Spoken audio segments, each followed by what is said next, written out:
हमें हमारी रोज़ी दिखाई जाती है जो कहती है सबसे पहले मैं तो बहुत ज़्यादा सैड हूँ कि आप मुझे भूल गए हैं और मुझे लगता है मेरा दिल ये तो अभी टूटने वाला है और नेस्ली आखिर अब मुझे क्या करना चाहिए। तो उसका भाई कहता है अब ये कहने के लिए कुछ ज़्यादा लेट नहीं हो गया, सारे पैसे तो उन्होंने मेरे ले लिए हैं और फिर भी तुम मुझे यही कह रही हो। तो वो कहती है मैं भी यही सोच रही थी लेकिन फिर भी सिचुएशन हम दोनों के लिए बुरी है तो प्लीज़ मेरी बात को समझिए। और वैसे भी मैं किड नहीं हूँ, मैं रोज़ी हूँ। वो कहता है इसका ये मतलब नहीं है ना कि तुम इतनी लॉजिकली बात करो, तुम अभी भी बच्ची हो। वो कहते हैं एनीवेज इस जगह पे रहना हम दोनों के लिए बहुत ज़्यादा डेंजरस है। तो वो कहता है हाँ हाँ थैंक, कम से कम तुम्हें ये पता चल गया ना अब मैं इस जगह को छोड़ के जाने वाला हूँ तो तुम मेरे साथ आ जाना कराना चाहती हो। तो तब हमारी हीरोइन उसकी टांगों को देखती है जहाँ पर मरहम पट्टी लगी हुई थी। वो कहता है वैसे भी ये वो जगह इतनी ज़रा ग्लैमरस नहीं होगी लेकिन ऐसी जगह से तो अच्छी होगी ना जहाँ पे लोग तुम्हें मारने के लिए और तुमसे पैसे लेने के लिए इधर उधर घूमते रहते हैं। वैसे भी जब तक तुम अडल्ट नहीं बन जाती तुम मेरे साथ रह सकती हो। तो हमारी रोज़ी उसकी बात को नजरअंदाज करके कहती है आखिर आपकी बॉडी फुली रिकवर कब होगी। वो कहता है ओए बच्ची आखिर तुमने इतनी जिद करना कहाँ सीख ली, मैं तुम्हें कुछ और कह रहा हूँ तुम कुछ और कह रही हो। वो कहती है और किसे सीखा, आपसे ही सीखा, कब से आप मुझे बच्ची बच्ची कही जा रहे हैं, हालांकि मेरा नाम रोजी है। तो वो कहता है अच्छा ठीक है, और उसके पास तो आर्ग्यू करने के लिए कोई वर्ड्स नहीं बचे थे। वो कहता है डॉक्टर ने कहा है कि कुछ महीने लग जाएंगे और जब तक मेरी कवर नहीं होता तब तक मैं स्पोर्ट नहीं उठा सकता, और जब मेरी सारी मेमोरीज चली गई हैं तो मुझे ये भी नहीं पता कि स्पोर्ट्स उसको इस्तेमाल कैसे करते हैं। और फिर वो कहता है चाहे जो मर्जी हो लेकिन ये बेस्ट होगा कि मैं अपने घर वापस चला जाऊं। वैसे भी अगर पहले की तरह लोग आ गए तो मेरे लिए हैंडल करना थोड़ा मुश्किल हो जाएगा। तो हमारी कहती है आप फिक्र ना करें, ऐसा दोबारा कभी नहीं होगा। तो वो कहता है अच्छा तुम्हें कैसे पता। वो कहती है अब तो आप बिल्कुल बेकार बन चुके हैं, आपके पास तो कोई पैसे नहीं है, आपके पास हर चीज गुम हो चुकी है, अब आपके पास खोने के लिए कुछ नहीं बचा तो आपके पास नहीं आएंगे। वो कहता है थैंक यू सो मच मुझे पेनलेस बनाने के लिए बच्ची। तो वो कहती है नहीं नहीं कोई बात नहीं, इसमें आपको फिक्र करने की जरूरत नहीं है। और फिर वो कहती है वैसे भी आपने मेरे लिए बहुत कुछ किया था भाई, इसलिए अब आपको मुझे थैंक यू बोलने की जरूरत नहीं है, मैं भी आपके लिए कुछ भी कर सकती हूँ। और ऑनेस्टली अब आप यहाँ से जा नहीं सकते। और थव खड़ी होकर कहती है क्योंकि ग्रैंडपा आपको बहुत ज्यादा चेरिश करते हैं और इसका मतलब है कि ये जगह आपके लिए सबसे ज्यादा सेफेस्ट है। वो कहता है सेफेस्ट जगह, अभी कुछ लोग आएंगे और फिर से डॉक्यूमेंट्स दिखा कहेंगे इस पे साइन करो और तुम्हें लगता है ये सेफेस्ट जगह होगी। तो वो कहती है भाई वो सिर्फ इसलिए क्योंकि हम लोग यहाँ पर हैं, क्योंकि अगर हम लोग बाहर हुए ना तो वो सिर्फ डॉक्यूमेंट लेकर नहीं आएंगे, वो लोग तो खंजर तलवारें लेकर आएंगे कि इस पे साइन करो। तो वो कहता है क्या इतना एक्सट्रीम होगा। तो वो कहता है आखिर मैं एग्जैक्टली हूँ कौन। तो स्कूलबा कहता है तो अब आप क्या प्लान करने वाली है मिस रोजी। तो फिर वो कहता है क्योंकि मिस रोजी आपको इस दुनिया का कुछ भी नहीं पता तो ऐसा लगता है उनके लिए आप आसान शिकार होंगी, और जैसे कि आपने पहले देखा वो कुछ भी करने से हिचकिचाएंगे नहीं। तो हमारी रोजी कहती है तुम फिक्र ना करो स्कूलबा, क्योंकि अगर ये काम ना किया तो फिर मैं उनसे वैसे डील करूंगी जैसे वो हमारे साथ डील करते हैं। तो हमारा हीरो कहता है क्या वैसे डील करेगी, क्या ये डॉक्यूमेंट्स का इस्तेमाल करेगी और उनको नीचे ले आएगी। लेकिन वो सोचता है मैंने अपनी पुरानी लाइफ में स्ट्रॉन्ग मैन तो बहुत ज्यादा देखे हैं जो कि बिल्कुल गुंडे बने होते थे, तो मुझे लगता है ये बच्ची ये भी बिल्कुल वैसी होगी और ये तो बहुत ही ज्यादा स्ट्रॉन्ग है, ये दिखने में बहुत ज्यादा वीक लगती है लेकिन फिर भी इसकी पर्सनैलिटी बहुत ज्यादा टफर है और इसको तो मेंटली हराना बिल्कुल मुश्किल है। तो वो कहती है ठीक है अब आप रेस्ट करिए भाई, मैं आपको कल मिलती हूँ। और फिर उसके कान में आप कहती है और आप ये बात हमेशा याद रखिएगा कि मैं आपकी बहन हूँ और मेरे अलावा कोई भी रिलेटिव आप उन पर यकीन नहीं कर सकते। तो वो कहता है क्या क्या सच में। तो फिर वो उसके कंधे पे हाथ रखती है, कहती है ठीक है आप फिक्र ना करें, मैं आपको प्रोटेक्ट करूंगी और थैंक यू सो मच जागने के लिए, ऑनेस्टली मैंने आपको बहुत ज्यादा मिस किया भाई। और उसके बाद वहां चली गई थी। तो हमारा हीरो उसको वहां से जाते हुए देखी जा रहा था और उसके जाते ही वो दोबारा से बेड पे लेट गया था। वो सोचता है आखिर ये क्या, आखिर वो अपने ऐसे भाई के पास वापस क्यों आएगी जिसके पास कुछ नहीं बचा। सच में वो छोटी बच्ची, उसने कहा था वो मुझे प्रोटेक्ट करेगी लेकिन क्या वो मुझे प्रोटेक्ट कर सकती है। तो तब वो कहता है स्कूलबा क्या मैं उसके साथ बहुत ज्यादा क्लोज था, वो रोजी वो बच्ची क्या मैं उसके साथ बहुत ही ज्यादा क्लोज था। तो वो कहता है जी बिल्कुल ऐसा ही था, मैंने आपको पहले बताया और अब दोबारा बता रहा हूँ, इसलिए मैं बहुत ज्यादा सरप्राइज हो गया था कि आपने तो हमेशा उनको एनेक्स में कैद करके रखा था या फिर उन्हें वहां पे इसलिए रखा था ताकि आपके रिलेटिव्स उनको नुकसान ना पहुंचा सके, लेकिन आई एज्यूम कि वो बहुत ज्यादा डेलिकेट और फ्रेजाइल होंगी।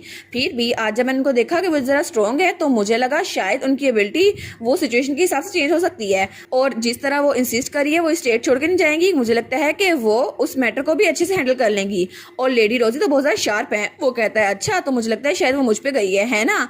तो स्कूलबा कहता है वेल बिल्कुल भी नहीं, वो आप पे बिल्कुल नहीं गई। वो कहता है कि हाँ ऐसे क्यों देख रहे हो मेरी तरफ। तो वो कहता है लॉर्ड जूलियन आप तो बिल्कुल एक टाइगर की तरह लगते हैं जो तलवार लेकर किसी पे भी हमला कर देगा, लेकिन आपकी बहन वो तो किसी क्यूट एनिमल की तरह है, हालांकि आपके सिल्वर बाल और ग्रीन आइज है दोनों के सेम है लेकिन फिर भी आप दोनों बिल्कुल डिफरेंट हैं। वो कहता है अच्छा तो हम दोनों के सिल्वर बाल और ग्रीन आइज है ना, हम लोग बड़े प्यारे हैं। वो कहता है आपने जो सुनना था ना आपने वही सुना है, उसके अलावा कुछ नहीं। वो कहता है अच्छा लेकिन मेरी बहन सब कुछ हैंडल कर लेगी, लेकिन फिर भी आखिर मैं अपनी बहन पे जिम्मेदारी छोड़ के कैसे भाग सकता हूँ।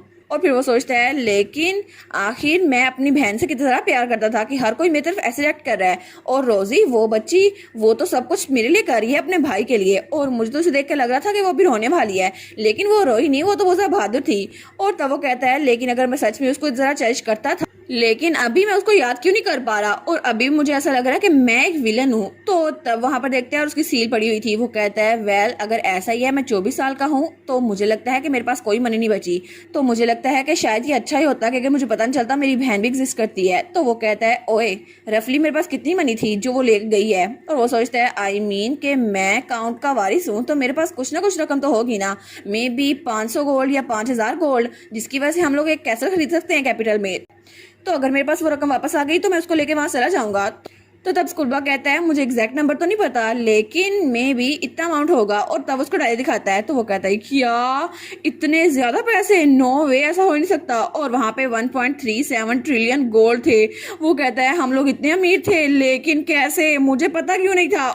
और उसके बाद सीन चेंज होता है और हमें एक और जगह दिखाई जाती है, और वो महल भी बहुत ज्यादा शानदार था। तभी वहां से मेड्स जा रही थी, वो बातें करती हैं मैंने सुना था कि इस बार फिर से जाहिद ने अपनी एंगेजमेंट तोड़ दी। तो दूसरी मेड कहती है हाँ हाँ बिल्कुल, ये चौथी बार हुआ है। तो वो कहती है सीरियसली वो अपने एल्डर डिसीजन को मान क्यों नहीं लेता, आखिर वो रिजेक्ट क्यों किया जा रहा है, और वो तो बहुत ज्यादा जिद्दी है, हालांकि उसकी कंडीशन भी बिल्कुल भी अच्छी नहीं है। तो दूसरी कहती है चाहे जो भी हो, लेकिन आजकल मेंशन में बहुत ज्यादा शोर हो रहा है। और तब हमें जाहिद दिखा रहता है जो अपने वुल्फ के साथ बैठा हुआ था, और उसकी हालत बहुत ज्यादा बुरी थी। वो कहता है इट्स ओके, कोई बात नहीं, हम इसे इंड्योर कर सकते हैं, है ना, और मैं अब गिव अप नहीं करूंगा। और वो तो बहुत ही ज्यादा बेहाल लग रहा था। और दूसरी तरफ हमें सीन दिखा रहता है हमारी हीरोइन वहां से जा रही थी। तो उसकी मेट कहती है लेडी रोजी आपको इस वक्त स्ट्रांग होने की बहुत ज्यादा जरूरत है, क्योंकि डॉक्टर ने कहा है उनकी मेमोरी किसी भी वक्त वापस आ सकती है, तो आपको उम्मीद रखनी चाहिए। वो कहती है आप तुम बिल्कुल ठीक कह रही हो हेडी। और तब वहां जा रही थी और वो उस जगह को देखती है जो बहुत ही ज्यादा बड़ी थी।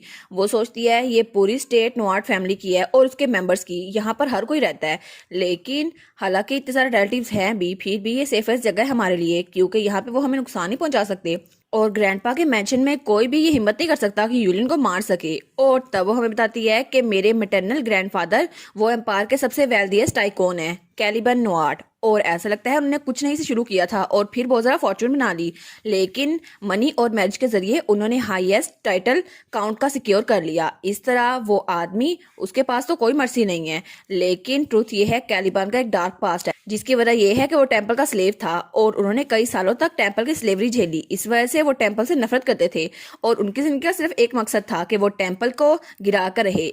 शायद इसीलिए यूलियन ने मुझे एक अलग जगह पे छुपा के रखा ताकि वो मुझे उन सबसे प्रोटेक्ट कर सके, और तब वो मुझे एक जगह पे लेकर आया। उसने कहा मैंने कुछ इन्फॉर्मेशन इकट्ठी की है और तुम्हारे फादर वो एक लो रैंकिंग प्रीस्ट थे जो विलेज में आए थे, और तब वो मॉम से मिले। तो तब वो कहती है अच्छा, तो इसका मतलब है कि मेरे फादर एक प्रीस्ट थे, इसलिए मेरे ग्रैंडफादर उनको मैं पसंद नहीं आऊंगी, है ना। तो तब वो कहती है लेकिन इसी वजह से शायद मेरी पावर अवेकन हुई है, लेकिन वो पावर बिल्कुल थोड़ी सी थी, एक टीस्पून जितनी। वो सोचती है कम ऑन, अगर मुझे पावर मिलनी थी तो थोड़ी ज्यादा मिल जाती। तो उसका भाई कहता है कोई बात नहीं, लेकिन ग्रैंडफादर वो टेम्पल से बहुत ज्यादा नफरत करते हैं, तो अच्छा होगा तुम उनसे दूर रहो, और बाकी रिलेटिव्स वो भी बहुत ज्यादा चालाक है, तो उनसे दूर रहना होगा। तो वो कहती है क्या बाकी रिलेटिव्स भी मुझसे नफरत करते हैं। तो वो कहता है ऑनेस्टली ये जगह बच्चों के लिए फ्रेंडली नहीं है, तो मैं तुम्हें इसलिए यहाँ पर लेकर आया हूँ ताकि तुम हमारे रिलेटिव से दूर रह सको। और वैसे भी जब मैं यहाँ पर शुरू में आया था ना, तो मुझे बहुत ज्यादा टफ टाइम दिया था उन्होंने। तो हमारी कहती है क्या सच में भाई, लेकिन फिर भी आप वारिस बन गए, तो इसका मतलब है कि भाई उन सब लोगों से ज्यादा कनिंग थे, है ना, इसलिए आप यहाँ के वारिस बने। तो वो उसको उठा देता है। वो कहता है हाँ हाँ मेरी रोजी की ज्यादा स्मार्ट है ना, इसको पहली बार चल गया। वो कहता है एग्जैक्टली ऐसा ही था, और तब उसे नीचे उतार देता है। तो वो कहती है अच्छा ठीक है, और तब वो कहता है मैं मेक श्योर करूंगा ग्रैंडपा या बाकी रिलेटिव तुमसे मिल ना सके, तो तुम फिक्र ना करो, और रोजी मैं तुम्हें कभी भी उस सब से गुजरने नहीं दूंगा जिससे मैं गुजरा था। तो हमारी सोचती है उसकी वजह से मैं कभी भी ग्रैंडपा या बाकी रिलेटिव से मिल नहीं पाई, लेकिन शायद इसी वजह से यूलियन वो मुझे प्रोटेक्ट करना चाहता था, लेकिन अब तो उसकी मेमोरी चली गई है ना, तो मुझे लगता है कि हर कोई उसकी मेमोरी जाने का सुनकर बहुत ज्यादा थ्रिल हो गया होगा, और अब वो मेरे पीछे आएंगे। तभी वो वहां जा रही थी, लेकिन उसे आवाज आती है ओए तुम यहीं पर रुक जाओ। वो कहती क्या, और तभी से वो कहता है तुम उसकी साथी हो, है ना, मैंने सुना था कि तुम्हारा डियर ब्रदर अब उसका दिमाग ठीक नहीं है ना। तो हमारी सोचती है ये वही वक्त है जब मेरी पास्ट लाइफ में मैं इससे मिली थी। तो वो वहां आते हुए कहता है वो बुचर बॉय अब वो इर्द गिर्द नहीं है ना, तो तुम्हें अपना ध्यान खुद रखना चाहिए। वैसे भी ये सही नहीं है कि तुम उस जगह वापस चले जाओ जहाँ पे तुम रहती थी, टेम्पल। और तब हमारी कहती है ये है रोस्टर नुआरी, ये मेरा कज़न है और मेरे भाई का भी। लेकिन वो उसे कहता है चलो भूल जाते हैं कि तुम्हारी मॉम यहाँ से भाग गई थी, लेकिन फिर भी वो हमारे लिए डिस्ग्रेसफुल थी और तुम तो सिर्फ ज़्यादा शेमलेस हो, अब तो तुम्हें यहाँ से निकल जाना चाहिए ना। और वो हमें बताती है ये मेरे अंकल का इकलौता बेटा है और ये फैमिली का नेक्स्ट हीरो हो सकता है मेरे भाई के बाद। लेकिन जैसे यूलियन को टाइटल मिला तो इसके सारे ख्वाब वो चकनाचूर हो गए, इसलिए वो मुझसे सबसे ज़्यादा नफरत करता है और मेरे भाई से भी। और तब उसके पास आता है और उसके माथे पोक करते हुए कहता है तुम तो बिल्कुल अपने भाई की तरह बेवकूफ हो और मैंने सुना तुम्हारे भाई की याददाश्त चली गई है और अब उसकी मेंटल एज 17 साल की हो गई है ना। इसका मतलब है कि वो इससे पहले था जब वो तुम्हें पसंद करता था, है ना। तो मन कहती है क्या, तो उस पर चिल्लाई जा रहा था। वो कहता है जल्दी से अपना सारा सामान लो और यहाँ से बाहर निकल जाओ, वैसे भी तुम्हारे यहाँ पे कोई जगह नहीं है, जाओ टेम्पल जाओ, वैसे भी ये जगह तुम यहाँ कभी रहती नहीं थी, वो तो तुम्हारा भाई तुम्हें यहाँ पे लेके आया था और तुम्हें सच में लगा था कि ग्रैंडपा तुम्हें एक्नॉलेज कर लेंगे क्योंकि तुम टेम्पल में रहती थी और तुम्हें सच में लगता है कि तुम यहाँ पे बिलोंग करती हो। तो उसकी मेट कहती है मिस रोजी, तो तभी उसको धक्का देता है। वो कहता है अपनी चीजें पैक करो और टेम्पल निकलो अभी के अभी। तो हमारी सोचती है मेरी पास्ट लाइफ में मुझे लगा था कि रेस्टोरेंट बिल्कुल ठीक कह रहा है और मुझे यहाँ पे कोई नहीं चाहता और मैंने उस पर यकीन कर लिया, यहाँ से चली गई। लेकिन इस वक्त तब वो वहाँ पर देखती है तो वो सारे वेसल जो पहले उसके भाई के पीछे थे उसकी तरफ आ रहे थे। तो वो कहती है अच्छा ये, तो वो कहती है अब मैं दोबारा कभी भी रोशन की बात नहीं मानूंगी। तो तब वो कहता है दफा हो जाए यहाँ से और उस पर हाथ उठाने लगता है और फिर वो कहता है या फिर तुम्हें मैंने मुझसे मार ही खानी है। तो तभी वो वेसल उसको देखती है, वो कहते हैं ओ मिस रोजी यहाँ पर है। तो हमारी सोचती है लेकिन इस बार मैं पीछे बैठ कर देखने वालों में से नहीं हूँ। तो तब वो एक्टिंग करते हुए कहती है ओ माई गॉड और धर्म से नीचे गिर जाती है। तो उसकी मेट कहती है मिस रोजी, वो कहता है हैं अचानक से इसको क्या हुआ, मैं तो इसको हाथ भी नहीं लगाया। तो तभी पीछे से आवाज आती है एक सेकंड रुको। तो तब वहां पे वैसे जाते हैं, वो कहते हैं मिस रोजी हमें आपको कुछ इंपॉर्टेंट बताना है और उसके कजन को पीछे धक्का दे देते हैं। वो कहते हैं हमें आपको बहुत ज्यादा इंपॉर्टेंट चीज बतानी है, ये तो बहुत ज्यादा अर्जेंट है। तो मन कहती है लेकिन मैं तो अभी गिर गई थी ना और मेरा दिमाग ये तो अभी इस जगह पर है ही नहीं, चलो कमरे में जाके बात करते हैं। ऑनेस्टली मैं तो ये सारे पैसे संभाल के बहुत ज्यादा थक गई थी। वो कहता है क्या पैसे, और जब वो डॉक्यूमेंट देखता है वो कहता है ये डॉक्यूमेंट किस चीज का है, और जब वो वहां पे देखता है तो वहां पर तो बहुत ज्यादा रकम लिखी थी। वो कहता है सारी की सारी चीजें, सारे के सारे पैसे इसको ट्रांसफर हो गए हैं, लेकिन कैसे। और तब वो पीछे धर्म से गिर गया था। तो हमारी उसको मुचड़ाते हुए कहती है क्या तुमने ये देखा, अब तुमने मुझे नीचे गिराया यहाँ की वारिस को। वो कहती है तुमने जरा गोल्ड कॉइन के ओनर्स को पीछे गिराया है, अब तुम मेरी बैड लिस्ट में शामिल हो गए हो, देखा। तो तब एक्टिंग करते हुए कहती है ओरिजिनली अब ग्रैंडफादर यहाँ पे नहीं है तो मैं अंकल को ये सारे पैसे देने वाली थी, लेकिन मुझे ये दोबारा सोचना पड़ेगा क्योंकि अब तो मुझे ऐसा लगता है कि रोस्टन उसने तो अंकल की विशेष मुझ तक पहुंचा दी आफ्टर ऑल। तो रोस्टन कहता है क्या मैं, तो वो कहती है ये डॉक्यूमेंट तो यही कहता है कि मुझे सारी की सारी रकम टेम्पल को दे देनी चाहिए, लेकिन क्या तुम मुझे ये बताने के लिए आए थे पहले।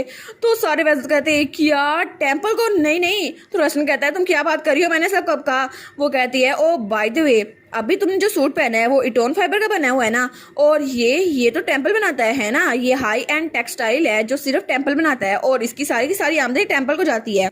तो एक्चुअली तुम भी टेम्पल के खिलाफ नहीं हो, तुम तो बिल्कुल सिंसियर थे। वो कहता है क्या, वो कहते हैं इटोन फाइबर, क्या तुमने न्यूज़ नहीं सुनी, ग्रैंडफादर को टेम्पल से नफरत है और टेम्पल के सारे कपड़े वही तो तुमने पहने हुए हैं। मुझे लगता है कि नोआर्ट फैमिली में रहने के काबिल तुम नहीं हो क्योंकि ग्रैंडफादर को टेम्पल से नफरत है और तुम वही कपड़े पहन के फिर रहे हो, और वो उसी के अल्फाज को लौटा रही थी।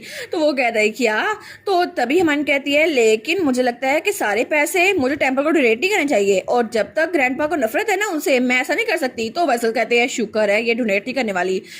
तो हमारी सोचती है चलो अच्छा है, अब ये सारे के सारे अपने सुपीरियर्स के पास जाएंगे और जो कुछ हुआ उसको रिपोर्ट करेंगे और वो उनको बताएंगे कि अगर वो ऐसे अपना मुंह बंद रखता तो सारी सारी मनी मेरे अंकल को चल जाती। लेकिन इमेजिन करो वो कितना गुस्सा हो जाएंगे ये सुनकर।